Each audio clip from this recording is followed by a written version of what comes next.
Decimonoveno Domingo Ordinario. Las lecturas de este domingo están tomadas, la primera lectura del primer libro de los Reyes, capítulo 19, versículos del 9 al 13. La segunda lectura está tomada de la carta a los Romanos, capítulo 9, versículos del 1 al 5. Y el Evangelio está tomado de San Mateo, capítulo 14, versículos del 22 al 33. Como hacemos cada domingo, tomamos en nuestras manos nuestra Biblia o nuestro misal, hacemos un primer repaso atento, pausado de los tres pasajes y pasamos a escuchar los comentarios.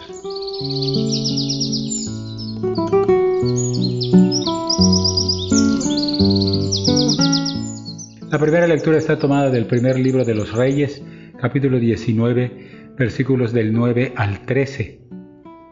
Del capítulo 17 del primer libro de los Reyes hasta el capítulo 2 del segundo libro de los Reyes se extiende el llamado ciclo de Elías, uno de los más importantes profetas no escritores. Elías despliega una actividad apasionante. Encierra en su persona y en su actividad las dos características más relevantes de la vocación profética: una profunda unión con Dios, lo que lo convierte en el más aguerrido defensor de su nombre ante las religiones cananeas que adoraban a Baal, y un amor por los más pobres, lo que hacía que los poderosos temblaran en su presencia cuando de defender al pobre y al débil se trataba. Perseguido por los gobernantes, repite en su persona la experiencia del pueblo en Éxodo, porque le toca experimentar la presencia de Dios en el mismo monte Sinaí, donde Dios entregara a Moisés la ley que sintetizaba su alianza con Israel. El impacto de Elías en la memoria colectiva del pueblo de Israel es enorme. Era considerado el profeta por excelencia, y aún en las celebraciones actuales de la Pascua, los judíos piadosos dejan un lugar vacío en la mesa, reservándolo para Elías, que ha de regresar en los últimos tiempos. El misterio que rodea a su persona es total. No sabemos de dónde viene, no se narra su nacimiento, y al final de su vida no muere, sino es arrebatado al cielo en un carro de fuego. Muy probablemente ya en la época de Jesús era considerado como una especie de patrono de la buena muerte, lo que explica por qué ante la oración de Jesús en la cruz hay espectadores que dicen: miren, está llamando a Elías. De este rico ciclo de Elías, bastante amplio en el número de capítulos que lo conforman, está arrancada nuestra primera lectura. La unidad que hay que leer completa para tener el contexto de la lectura de hoy es todo el capítulo 19. La narración es estremecedora. Elías, defendiendo el honor de Dios ante los falsos profetas del dios Baal, los vence y los elimina. Jezabel, la esposa del rey Ahaz, devota de Baal, jura que va a matar a Elías para vengar la afrenta. Elías tiene que huir para salvar la vida y entra en crisis. En el desierto, ante una zarza, le pide a Dios la muerte. Pero fue alimentado por Dios con una comida que lo fortalece para caminar durante 40 días hasta la llegada al monte Horeb, otro nombre del monte Sinaí, el monte de la alianza.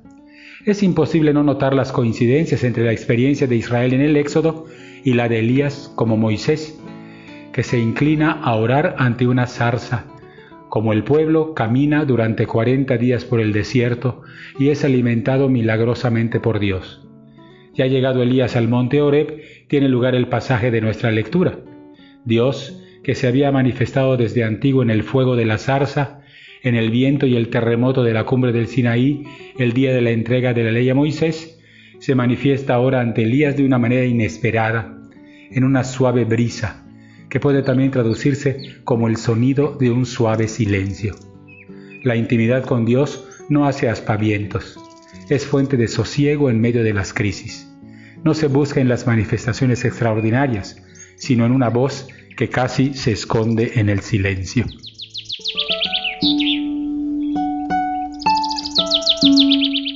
La segunda lectura está tomada de la carta a los Romanos, capítulo 9, versículos del 1 al 5. Una vez que hemos terminado la lectura del capítulo 8, que hemos leído a lo largo de 5 domingos, Pablo abre ahora un nuevo tema, el último que tratará en la larga sección doctrinal de la carta que abarca los primeros 11 capítulos de la carta. Pablo, empezará 3 capítulos, del 9 al 11, para abordar esta cuestión que le afecta en lo más hondo del corazón, el lugar de Israel en el plan divino de salvación. Pablo se ha gastado y se ha desgastado en numerosos viajes y empresas apostólicas, afirmando que la salvación que Dios ha realizado en Cristo alcanza a todos los pueblos. Esa es la buena noticia que Pablo se esfuerza en compartir, que el designio de Dios es que todas las personas puedan salvarse y que esa salvación no se alcanza por pertenecer a una determinada cultura o por seguir las prácticas de una determinada religión, sino por la fe en Cristo, el Hijo de Dios, que se entregó por nosotros.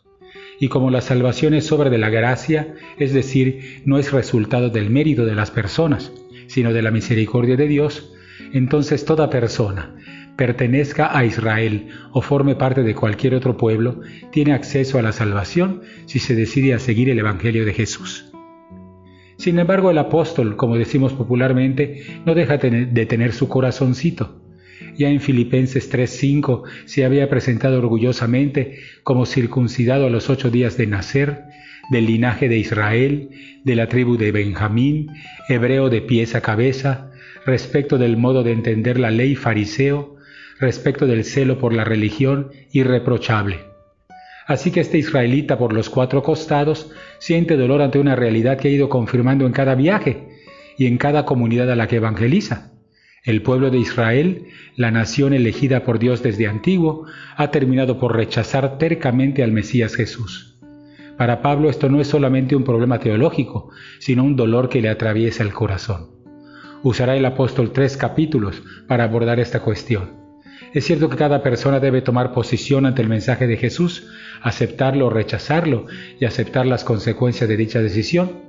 Es cierto también que Dios es libre y soberano para hacer las cosas a su manera, pero también es cierto que Dios siempre es fiel a sus promesas y a su tiempo nos revelará la forma como llevará a su cumplimiento aquella bendición que le otorgó a Israel desde que eligió a Abraham y en él prometió la llegada de la bendición a todas las naciones. Israel ha sido el vehículo por el cual Dios, en una pedagogía de misericordia, ha mostrado su voluntad a todas las naciones. Lo realizado en Israel es el botón de muestra de aquello que Dios quiere desde el principio para todos los pueblos. Pablo es anunciador de esta realidad. Por eso siente el corazón atravesado de dolor al ver que el pueblo de la revelación, el pueblo que Dios eligió como suyo, rechaza ahora al Mesías. Pero Dios tendrá para Israel un camino de salvación, aunque sea un misterio para nosotros desconocido, cuál será la vía por la cual Dios hará que Israel reconozca a Jesucristo como el Mesías.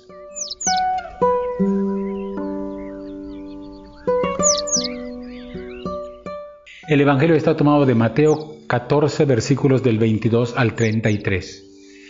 Hemos dejado ya el discurso de las parábolas, una vez realizada la multiplicación de los panes, en Mateo 14 del 13 al 21, el Evangelio de Mateo nos presenta este pasaje de Jesús caminando sobre las aguas. Ha remediado ya la necesidad de la multitud hambrienta y ahora se vuelve a la necesidad de sus discípulos, que navegan en una barca sacudida por las olas y azotada por vientos contrarios. Hay sin duda en el relato una similitud entre la barca y la iglesia. Dicen que cuando la persecución romana comenzó, los cristianos identificaban las tumbas de sus correligionarios a través de algún símbolo inscrito en sus lápidas. A veces era un pez, que ya sabemos que era un acrónimo de Jesucristo, Hijo de Dios y Salvador, pero a veces era también una barca. La barca es desde los primeros siglos un símbolo de la comunidad cristiana, de la Iglesia. Quizá ese símbolo haya tenido su origen en este relato que hoy escuchamos. Toda la descripción del percance en el que quedan envueltos los discípulos en su travesía expresa su situación problemática. Es de noche, hay tormenta, el viento es atemorizante, la estampa que resulta destila sufrimiento, agitación, crisis. Seguramente la iglesia de la comunidad a la que escribe Mateo identificaba estos rasgos con su propia situación.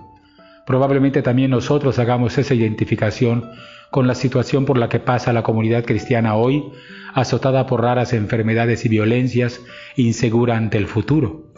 El relato es desde esta perspectiva una buena noticia.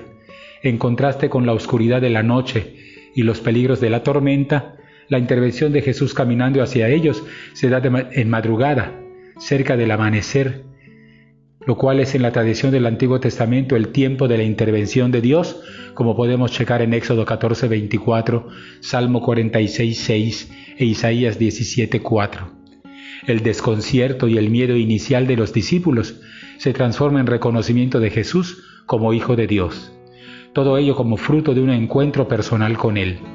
La actitud de Pedro, mezcla de confianza inicial y de duda, es también un símbolo con el que la comunidad de Mateo se identifica y con seguridad también nosotros. Así que en esta lectura podemos hacer crecer nuestra esperanza. Las comunidades cristianas, la barca de la Iglesia, avanza entre dificultades y obstáculos. Como Pedro le gritamos desde nuestras incertidumbres: Señor, sálvanos. Solo tomados de la mano de Jesús, confiados en su presencia salvadora, podremos los cristianos recuperar la paz. Solo con Jesús en la barca de nuestra experiencia cristiana podremos llegar a puerto seguro.